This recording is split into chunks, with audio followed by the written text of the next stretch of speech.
आज प्रभु राम जी के जो मंदिर का निर्माण हो रहा है, इसका रामशिला जो प्रभु राम का जो और माँ जानकी का जो मूर्ति स्थापित होगा, तो हम सब सौभाग्यशाली हैं कि माता जानकी के नगरी से वह शिला नेपाल से अयोध्या होते हुए और हम लोग के पिपरा कोठी से होकर और अयोध्या गया है और भारी संख्या में श्रद्धालु भक्तजन आज उसका अभिवादन किए, दर्शन किए।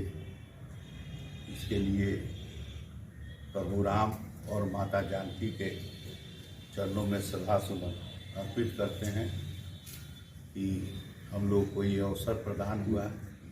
हम तो कार सेवा में भी हम लोग गए थे, लगभग 1.5 महीना हम कार सेवा में कारपुरम में थे और मैं बहुत सौभाग्यशाली हूँ कि वह ढांचा विवादित ढांचा ध्वस्त करने में भी थे और आज मंदिर निर्माण में भी हम लोग थे और संयोग से वह प्रभु राम माता जानकी के मूर्ति स्थापित होने वाले शिला में भी हम लोग शिरकत किए। इसके लिए हम सभी श्रद्धालुओं को हम अभिवादन करते हैं, प्रभु राम माता जानकी के चरणों में श्रद्धा सुमन अर्पित करते हैं। आज प्रेस कॉन्फ्रेंस आप लोग को इसलिए बुलाया गया है कि हम पिछले कंजर्वेशन जो भारत सरकार का प्रोजेक्ट था उसका बजट बहुत कम था, मात्र 100 करोड़ का बजट था। तो उसमें 2 झील को काटकर राधा मोहन बाबू प्रयास किए तो एक झील अपना मोती झील मोतिहारी उसमें पास हुआ, जिसका माननीय प्रधानमंत्री महोदय स्वच्छता अभियान के क्रम में आए और उसमें 26 करोड़ रुपया प्रथम उसका अलॉटमेंट हुआ, जिसका शिलान्यास भी हुआ। एक बाहर की कंपनी टेंडर भी ली, लेकिन वो बाहर की कंपनी जब निविदा ली तो उस समय वो अतिक्रमण हटाने की बात कही। अतिक्रमण नहीं हटने के कारण उसका काम विलम्ब हो गया। तो उस समय राज्य सरकार में माननीय मंत्री आदरणीय सुरेश शर्मा जी के साथ हम लोगों ने बैठक किया कि भाई काम डिले कर रहा है, तो उसको रिट्रेंच कर दिया गया। उसकी निविदा को राज्य सरकार ने अस्वीकृत किया। फिर वह हाईकोर्ट गया। हाईकोर्ट में 2 साल के बाद उसी को हाईकोर्ट ने कहा कि आप अतिक्रमण नहीं हटाए, इसलिए आप अतिक्रमण हटाइए और इसी को निविदा दिया जाता है। तो फिर उसको निविदा जो अभी अपने तारकेश्वर जी हम लोग के माननीय डिप्टी सीएम थे नगर विकास, उन्हीं के समय उसको रिकंसीडर करके निविदा हुआ और वह 2.5 करोड़ का जो मशीन जो अभी मोती झील में चलता है, 2.5 करोड़ का मशीन लाया और उसमें भारत सरकार ने एक शर्त लगाया था कि हम जितना रुपया दे रहे हैं इसका 60% रुपया स्टेट गवर्नमेंट को खर्च करना है, 40% भारत सरकार देगी। तो उसका 60% जो राशि था, उस राशि के एवज में 20 करोड़ रुपया का जो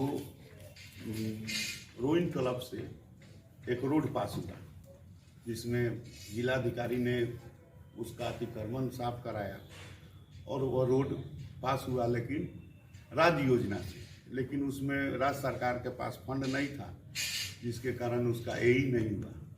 फिर इधर हम लोग बहुत चढ़ाई किए, विधानसभा में पिछला बार क्वेश्चन भी किए थे। तो उसके जो अपर मुख्य सचिव हैं श्रीमान प्रत्यय अमृत जी, उन्होंने कहा कि हम इसको 4-5 दिन में करा देते हैं। तो फिर उसका नया शेड्यूल से रिकंसीडर रीटेंडर के प्रोसेस हो रहा है, जो हमारे उम्मीद है कि 2-4-10 दिन में भी होगा। और इसी क्रम में एक स्मार्ट सिटी प्लान है। तो जब मोतिहारी स्मार्ट सिटी में आ गया, नगर निगम ही को स्मार्ट सिटी में डालना था। तो जब नगर निगम में आ गया तो इसका सीवरेज का प्लान बना तो सीवरेज का प्लान बनाकर यहाँ से गया भारत सरकार में, लगभग 1.5-2 साल पहले गया, लेकिन बीच के कालखंड में लगभग 1 साल तक नगर निगम डिफोंग रहा और कोई भी जब इस पर आचार संहिता लागू हो गया तो कोई भी काम इसका नहीं शुरू हुआ। इधर हाल के दिनों में भारत सरकार की प्रोसेस जो आचार संहिता खत्म होने के बाद शुरू हुई है, तो ये सब जो हम लोग जो प्लान बनाए थे, नगर निगम बोर्ड के हम भी मेंबर हैं और हमारे लाल बाबू जी डिप्टी मेयर हैं, तो अब हम लोग तो इसका प्लान बनाए, राधा मोहन बाबू दिल्ली पटना नरेंद्र मोदी की सरकार ने इस काम को किया। अभी राज्य सरकार की जो बजट चल रही है तो उसमें 76% बजट की राशि भारत सरकार से आती है, 24% राशि ही राज्य सरकार देती है। लेकिन अब नल जल योजना, ये पंचायती राज का 14वां 15वां वित्त आयोग का पैसा है, मनरेगा कंप्लीट भारत सरकार का है, जितना NHI का काम हो रहा है, NH का काम हो रहा है, सब भारत सरकार का, बिजली योजना भारत सरकार का है। तो ये जो भी काम राज्य सरकार के अधीनस्थ होता है, इसमें से अधिकांश 76% राशि इस पर भारत सरकार की आती है। लेकिन अब एक दिल्ली के युवराज हैं जो देश जोड़ने के यात्रा पर निकले हैं, देश को तो टुकड़े में डाल दिए उनके पूर्वजों ने, अब देश जोड़ने की बात कर रहे हैं। और एक बिहार के युवराज हैं जो 10 लाख नौकरी की बात कर रहे हैं, कुछ नौकरी तो दिए नहीं। हम लोग के समय जो पास हुआ उसी को दोबारा पर्ची बांट रहे हैं। और कुछ लोग यहाँ के भी हैं जो काम अभी तो कुछ हुआ नहीं, प्रथम बोर्ड का बैठक भी नहीं हुआ है का बोर्ड का, लेकिन बिना बैठक का ही बोर्ड के पूरे नगर का भार उठाकर सबको माने सस्ती लोकप्रियता का समाचार पत्र में समाचार देना, इसको मैं किया। तो मैं भी एक विधायक हूँ, मेरे माननीय सांसद भी यहाँ हैं, और ये जो भी राशि आ रही है ये भारत सरकार की, चाहे स्मार्ट सिटी हो, चाहे सीवरेज प्लांट हो, चाहे मोती झील हो, तो ये सब जो प्लान प्रोजेक्ट जो भारत सरकार की आ रही है, नमामि गंगे योजना जो पटना में शुरू हुआ है, यहाँ भी अब शुरू होने की प्रोसेस में, अभी यहाँ नल जल योजना से लगभग 70 करोड़ का एक टेंडर हुआ है और लगभग 11 करोड़ का एक टेंडर हुआ है। कहीं पानी नगर में निकल रहा है क्या? कहीं नल जल योजना से, कहीं टेप से पानी घर में मिलता है, कहीं नहीं मिलता है। तो जो काम सही नहीं हुआ उसकी चिंता नहीं है, कचरा उठा नहीं इसकी चिंता नहीं है, वाटर लॉगिंग हो रहा है इसकी चिंता नहीं है, नाला के बीच में ढक्कन नहीं है इसकी चिंता नहीं है।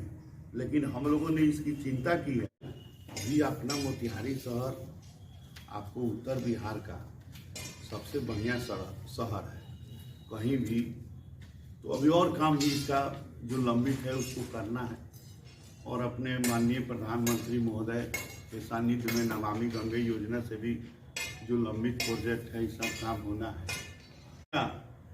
ये अकेले एजेंडा को छोड़कर और प्रोपगंडा क्रिएट करने से समाज दिग्भ्रमित हो जाता है, समाज में तरह तरह की बातें जो है उठने लगता है।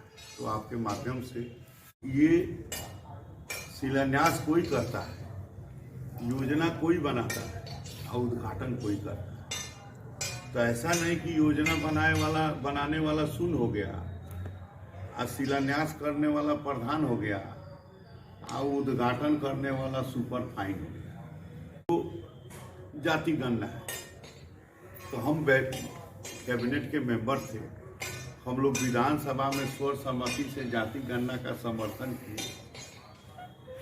जाति गणना का समर्थन करके और जाति गणना को लागू करने का हम लोगों ने अभियान चलाया, अब इसके बारे में कोई अनर्गल बात कर दे कि ना ये उसके पक्षधर नहीं है, अगर पक्षधर नहीं होते तो विधानसभा में समर्थन करते। हमारे कैबिनेट में 500 करोड़ रुपया पास हुआ है। राज्य सरकार की जो बजट है उसका 76% भारत सरकार की योजना राशि आती है, 24% ये स्टेट गवर्नमेंट है। जो हर जगह के आप उठा कर देख लीजिए, गूगल पर आप प्रोपगंडा क्रिएट नहीं करती, एजेंडा पर बहस होनी चाहिए। सकते हैं सर, मेरा पहला सवाल है, जैसे राम मंदिर के लिए जो शिला निकला है पिपराकोटी में, वहाँ पे था, उसको जंगल में बंद करिए। हाँ, मैं वहाँ पे पिपराकोटी में कूद गया था। हाँ।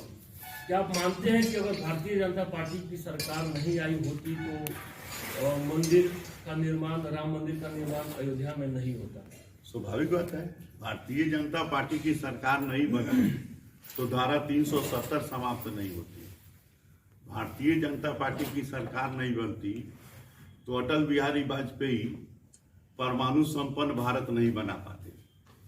भारतीय जनता पार्टी की सरकार नहीं होती तो काला धन का जो अंबार निकला है, मामला तो सुप्रीम कोर्ट में था, राम मंदिर का मामला तो सुप्रीम बता रहे हैं, तो सुप्रीम कोर्ट ने जो जजमेंट किया, तो वह सुप्रीम कोर्ट में जो मामला था जजमेंट किया, तो इसके पहले सरकार सक्षमता से जजमेंट नहीं करा रही थी।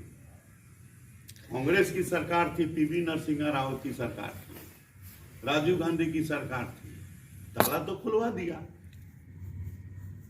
लेकिन उसके बाद आगे साहस नहीं कर जुटा सका।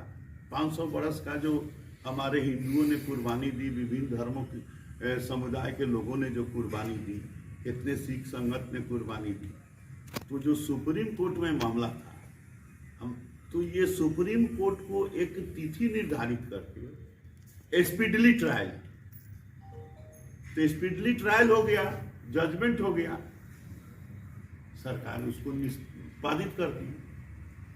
अगर भारतीय इच्छा शक्ति सरकार, पहले क्या था कि श्रीमान राजीव गांधी कहते थे कि 1 रुपया भेजते हैं तो 15 पैसा पहुंचता है।